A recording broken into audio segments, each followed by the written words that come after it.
सांगा, एखादा दुष्कर्म करणारा माणूस जर आपल्या राज्यामध्ये आला तर तो काय करणार आहे? आता मला सांगा, सिद्धी 40,000ची फौज घेऊन आला म्हणजे तो काय हातात आरतीचं ताट घेऊन देवाची पूजा करत असेल का?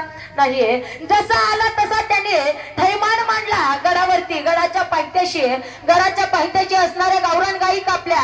त्या गावरान गायीचे मुंडके ताळ्यामध्ये सजवले आणि सजवलेल्या गावरान गायीचे मुंडके छत्रपती शिवाजी महाराजांना नजराण्यात पाठवले. अरे खाली 40,000ची फौज होती, राजांना गड सोडून जाता येत नव्हतं. त्या ठिकाणी गावरान गायीचे मुंडके पाठवायचा, कधी माझ्या माई बहिणींची अब्रू लुटायचा, कधी मंदिरातल्या मूर्तींचं खंडन करायचं, कधी मंदिराच्या शिखराला विजवा पोहोचायचा, कधी मंदिर मोडायचा.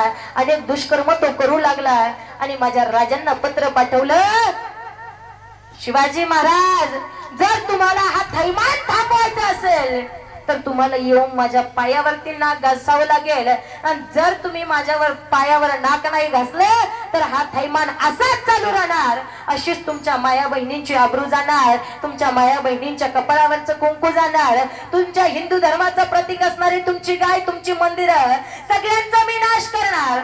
राजांच्या हातामध्ये पत्र, राजे वाचताय आणि राजांच्या डोळ्यातून खळाखळा अश्रू येत आहे.